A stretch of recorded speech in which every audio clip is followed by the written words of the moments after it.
Hey, welcome to the Cincinnati Podcast Studio. We built this studio for creators like you. So whether you're just starting out or you've been producing episodes for a while, our mission is to help make podcasting easy and enjoyable. This is where the magic happens.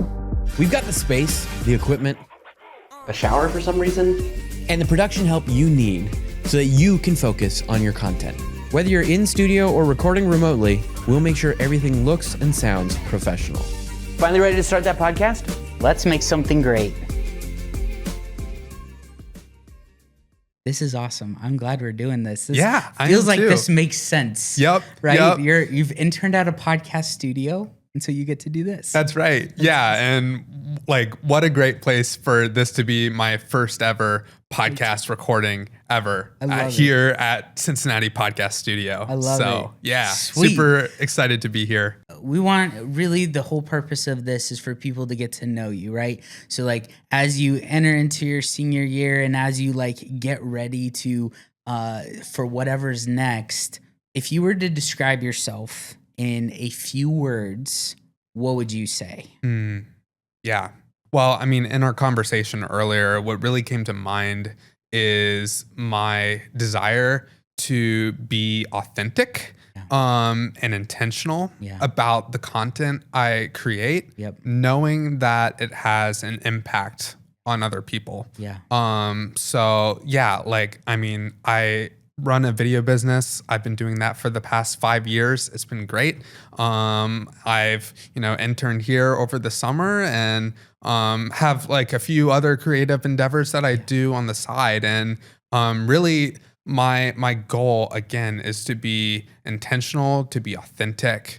Because like in reality, it's like that's really where my desire to create comes from. Is I want people to be moved by the videos I'm making, by the music I'm creating, just like seeing where things go from there. I love it. Let's go back. Where did this come from? So, like you said, you've been in video production for a while now, and you create music and all these different things. But growing up, before you like got paid to do anything, what kind of media were you exposed to, or what kinds of things we've got, Lion King over here and, Hunger Games and all these different things. Wow. You have a lot of Lion King. I do. Yes. This is awesome. What kinds of things inspired you that like just made you excited, or maybe because you used the word impact, maybe impacted you growing up? Definitely. Yeah. Well, I mean, so growing up, I had a wonderful family with two parents who really loved the Lord, and that definitely had an impact on the media that I was watching and was listening to growing up. I don't know. There was just something about the characters and the stories that were in these movies that I was watching that really drew me in. And that was probably like the first time where I was like, these movies are awesome. Like I love them. And I'm sure they would be really fun to create. And so I didn't really go into video seriously at that point, but that was kind of like the initial like, this could be cool to do someday, like to work at Disney, to work on these films. And it was the same with music. Like I would listen to some worship artists and some secular music artists, and really enjoyed listening to music. And so kind of fast forward a little bit. My dad ended up starting this company called Epifio, which I believe you worked there some point in time. And so, Epifio, for those who don't know, was this like creative agency that made animated explainer videos. And so many of my days, because I was homeschooled, were spent in the office. And so I was around, all these super talented artists and animators, musicians, composers, producers, like you name the role, they had a super talented team there. And so that's really when it started to click for me. I feel like, where I was like, oh my gosh, these people are doing some amazing stuff for like all these brands. And I was just like, man, if I could just have like a piece of that, like to be involved in some form, I would really enjoy that. Yeah. And so yeah, that's kind of the early stages, I think, of where some of that desire to create came from. Okay. So, random question: were you?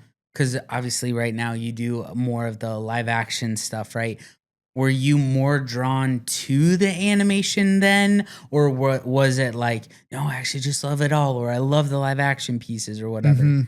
No, it was definitely the animation. Totally. Again, Disney fan, Oh, right? yes, So yes. to see animation being used in a way that wasn't for movies, it was for Yep. advertisements, it was for commercials. Yep. It was new to me. I was Yep. like, huh, that's kind of interesting. And Yeah. so yeah, I definitely think it was the animation.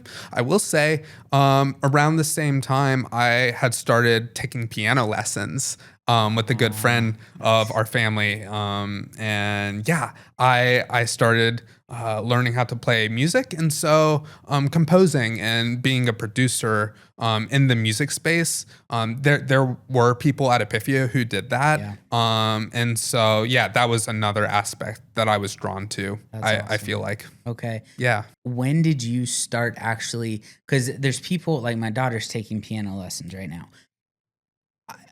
I'm not expecting her to actually start going down the composing route. At what point did you start, like, I know music isn't your main thing, but True. as we're going to talk about, you're growing in that, right? Yep. So at what point did you start dabbling in not only composing, but also like producing it and all that? Yeah, well, it was when I actually got my first MIDI keyboard. So up to this point, I don't know how old I was. I was probably like 10, 11, somewhere around that age. I had just been playing our family's piano. It's great. Yep. It's great. You can't really record with that though. And so I had been looking at some models, and Christmas rolled around, and my grandfather actually ended up buying me my first keyboard. Love it. And so plugged that in. I think my first audio program was GarageBand. Yes. And just started messing around, having fun with it, dragging in some loops, adding some of my piano with that. And yeah, I was like, this is fun. And there wasn't really any pressure behind it. Like, I wasn't thinking that this was going to be a career or anything. It was just something that I was having fun with. Yeah. And I feel like that's really something that has continued to stick with me, regardless of what I'm doing, is to just enjoy the work. Like, if I'm not enjoying it, why am I doing it in the first place? Like, sure, there is a certain grind to any industry, right? There's aspects of it that you like, there's aspects of it that you don't. And so, but like, as soon as you find something where it's like, no, like, despite the challenges that come with this, I actually enjoy it. Yeah. I feel like that's something that's really powerful, because it's like, that's going to give you the desire to keep pushing past these barriers, these walls that are inevitable, regardless of the field that you're in. Yeah. No, that's awesome. That's super dope.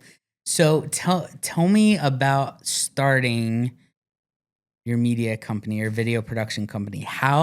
This is crazy that, you're a senior in college and you've already had 5 years of running your own video production business. This is true. Like, Yes. that is insane. So tell me, how did that start?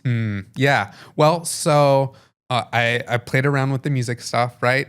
That was still a side hustle. But eventually there were these things coming out. You've probably heard of them, called drones. So yeah, I ended up getting my first camera drone in like 2016, I think, kind of around that time. And I had always had a love for aviation, for flight. but never really got around to pursuing my pilot's license. And so when these drones started coming out and I was seeing video that people were capturing, and I'm just like, oh my gosh, this is so cool. So yeah, got my first camera drone, played around with it. So my dad, he is a business coach. And so he ended up finding that a lot of his clients, they also needed video content, right? So many people do. And he asked if I'd be interested in producing some like internal projects for some of his clients.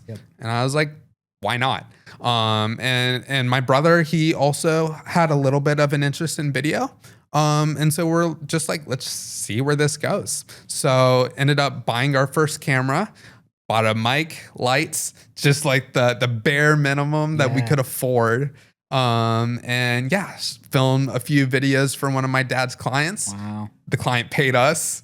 And we're like, first paying client. Money? Here we go. We can make money doing video stuff and pay off our gear that we just invested in. But no, it's been a great journey since then. I think we just celebrated our 5-year anniversary. Crazy. We've done work for like 40 clients in Greater Cincinnati. Wow. And so yeah, the Lord's really blessed it. It's just crazy. Like when I was flying my drone, I didn't see it being anything more than a hobby. Right. And to like have this part-time gig through the end of high school through college has just been awesome. That's insane. Yeah. So, okay.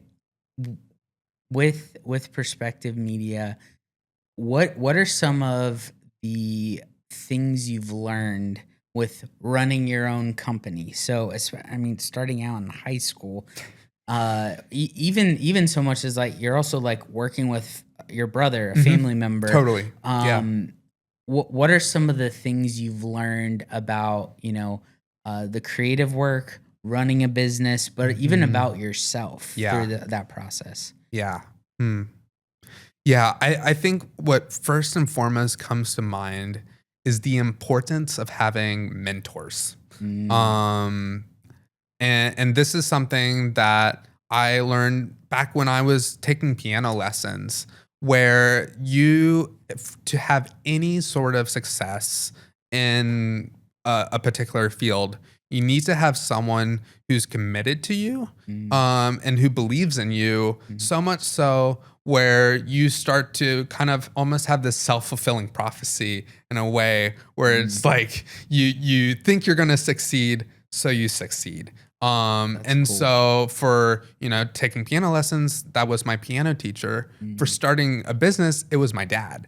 Our dad. Perfect. Yeah. Because, me and my brother, we were running Perspective. Yeah. And so like our dad, having, years of experience, not only helping other businesses out, but like running a video company, really like with Epifio, was huge for us. I don't think we would have even pursued video stuff if it weren't for him.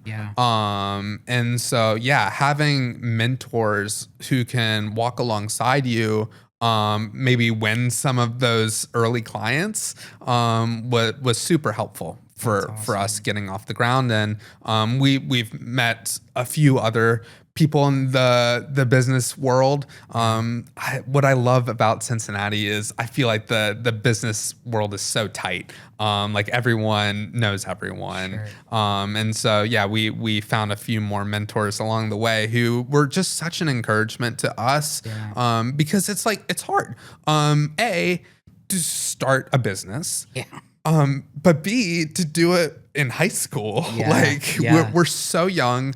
Like there's plenty of other media companies out here who are doing comparable work, and better work than we could ever dream of.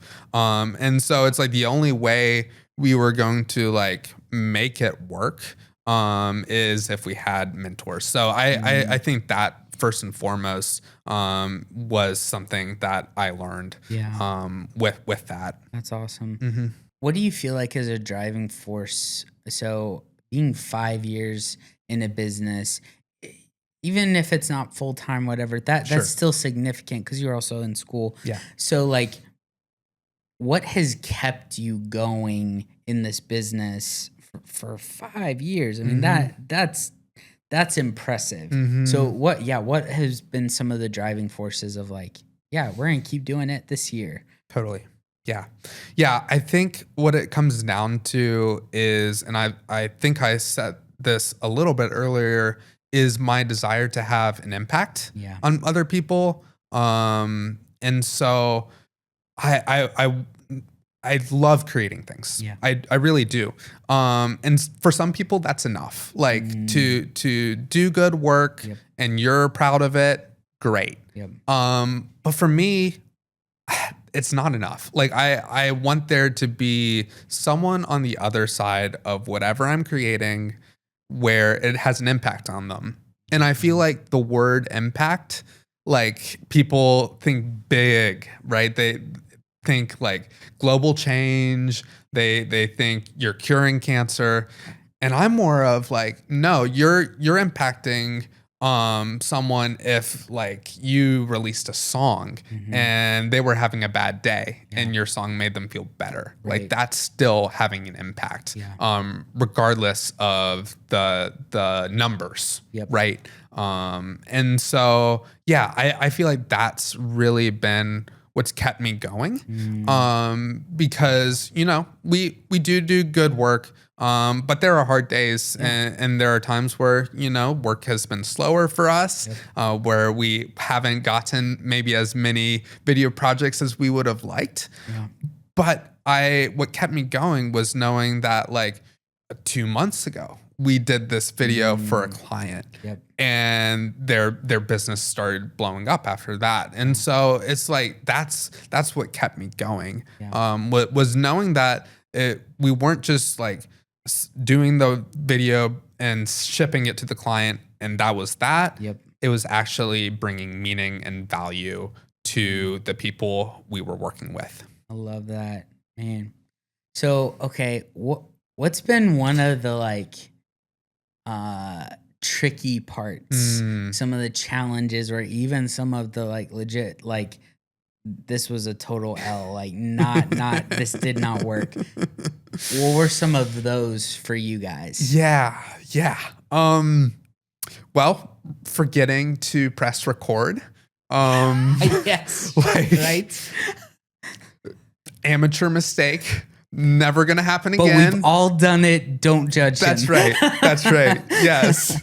No, like there were that's the thing is so like we were learning as we were going. Right.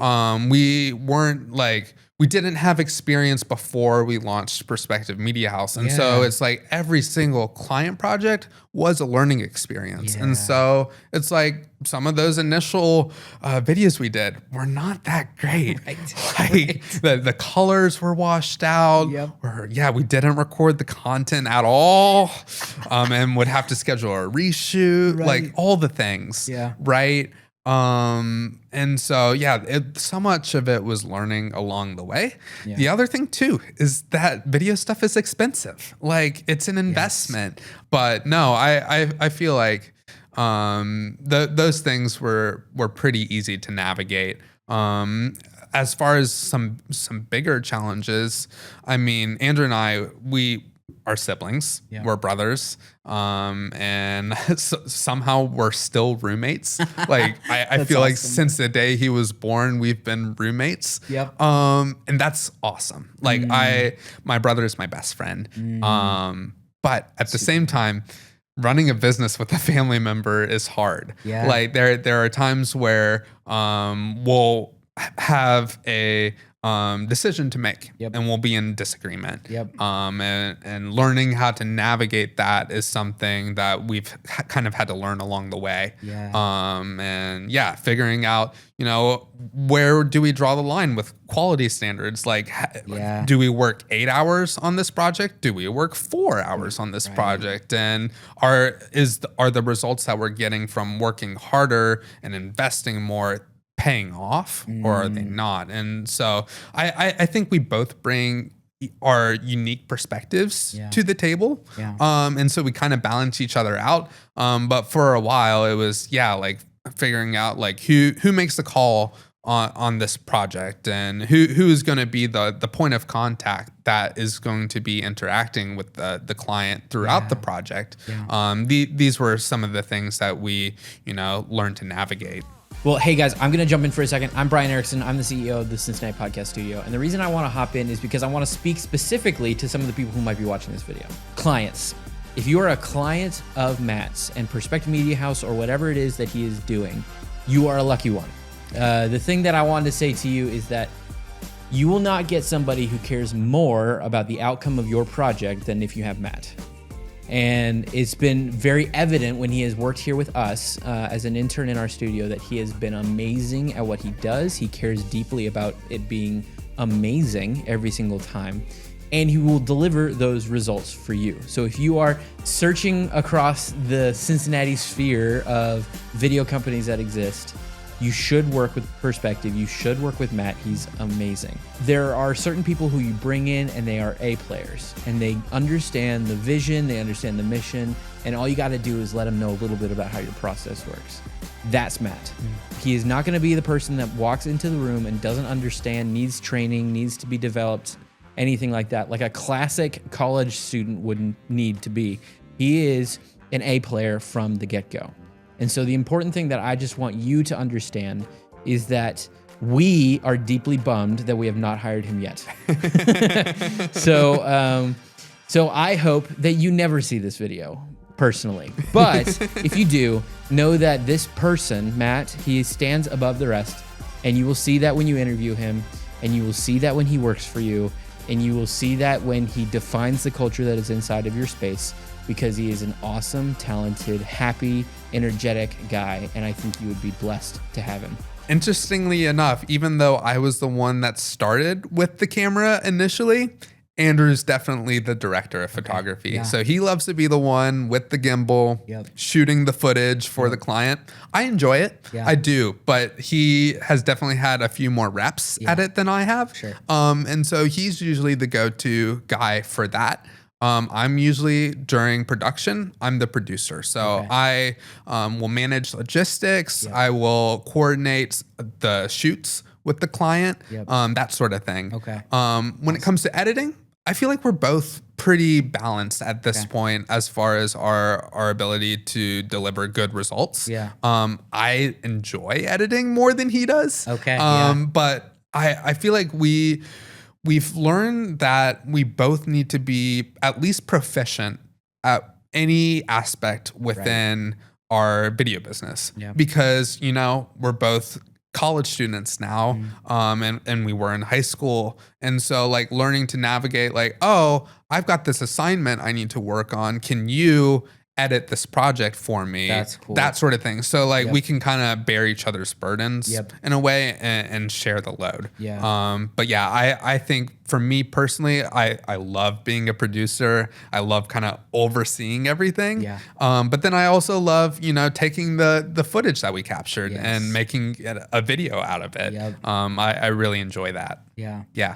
That makes sense with your desire for impact, because I feel like there's an element of, whether it's client communication or just making sure that the process is good, that has a insane impact on the client. Totally. But then also like when you actually are in the edit, that's really where you can make some really cool creative choices that can essentially make or break a video. So that's really awesome. So, okay. You've not only had this business, but you've also, you've interned here. You're in your senior year, so you've had some college experience now and doing different things. What are some of the things that stand out to you kind of from your college years so far? Man, it's funny. Whenever people like hear that I'm studying videography in college, they're like, Matt, you're wasting your time. Like, what are you doing? You already know this stuff. Right. And I'm like, yeah, to some degree. Yeah. But at the same time, I don't know. I feel like there's something valuable about actually being in class with a professor who's been in the industry for 20 years, right? That's something that you're not going to be able to pick up on unless you yourself were in the industry for that same period of time. So I feel like from my college experience, what I've gained the most is those connections with the faculty there.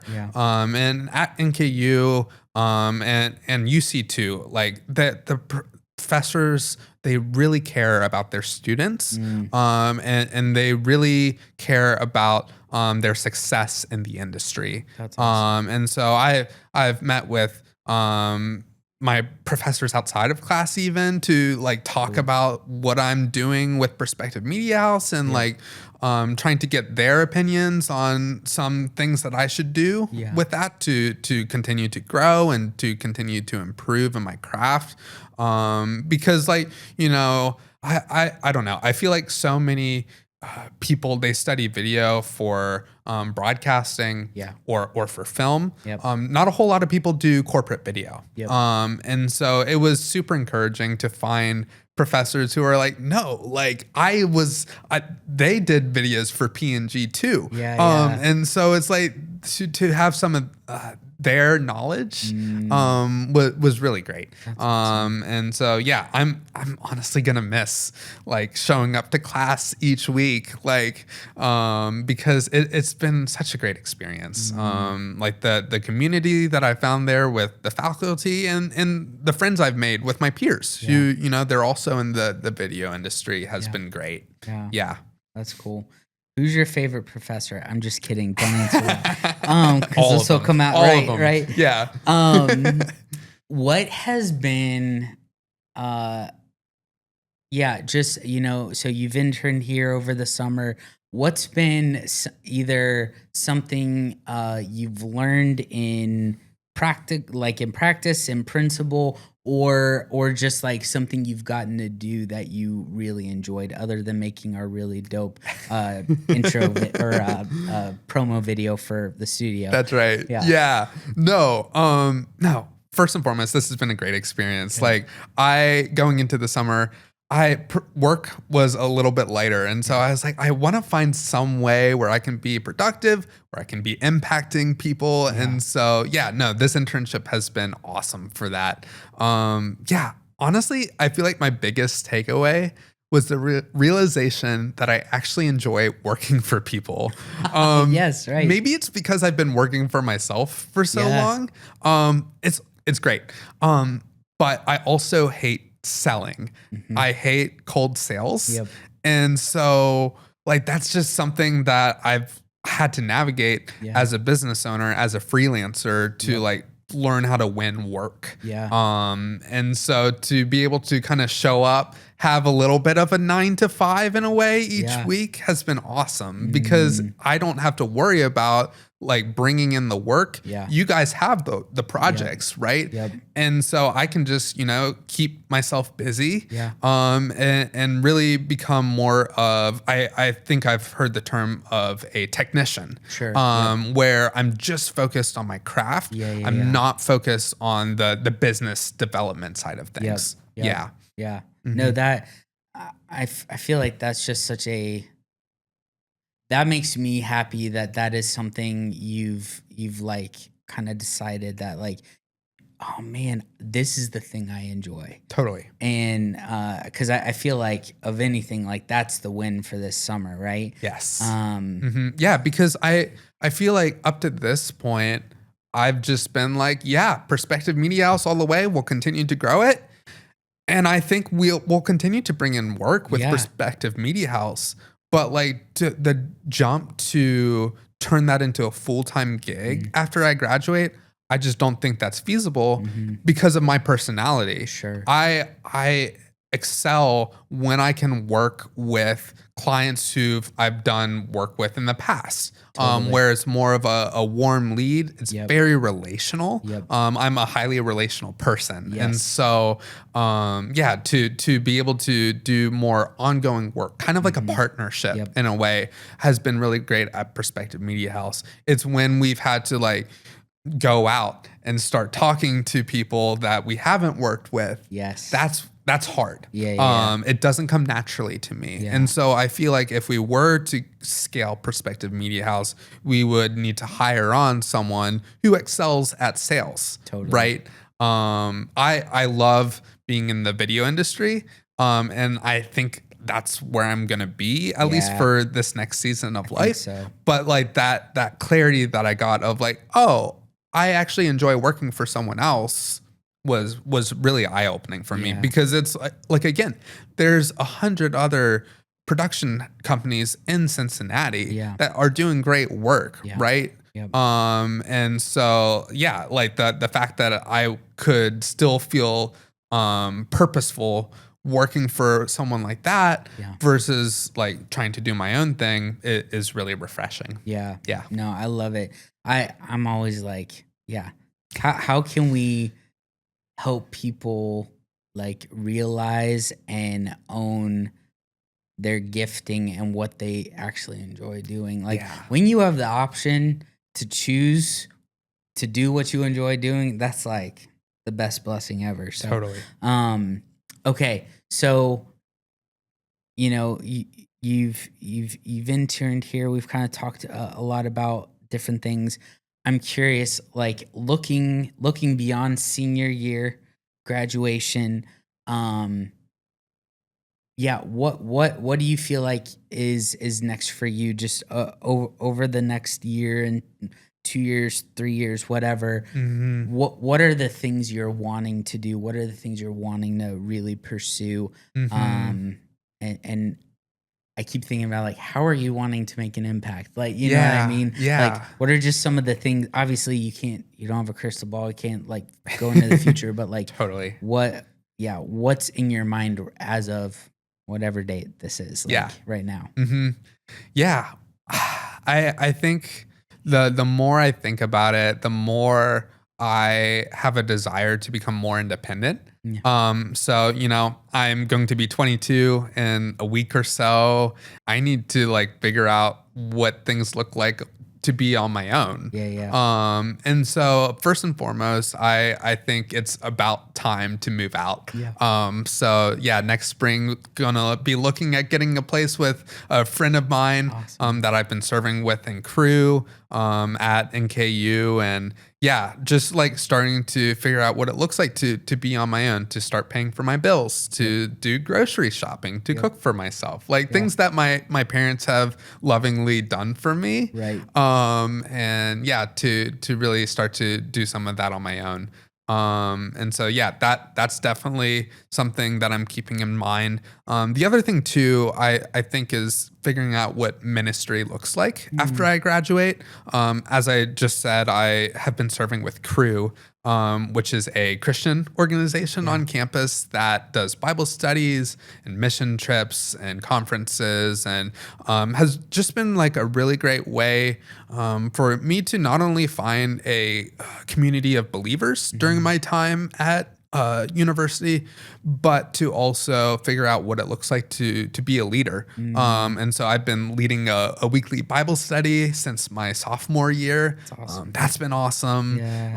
To really like not just study the word together, but to build into other guys, and to really try to be their mentor in the best sense of the word. And so that's been awesome during my time at NKU. And so I'm just like thinking about what things look like after I graduate. I've been serving as a keyboardist on the worship team at my church, which has been great. I'm actually have rehearsal after this. Oh, nice. So great. And so I'm wanting to kind of push more into the music stuff at Grace. That's the church that I go to.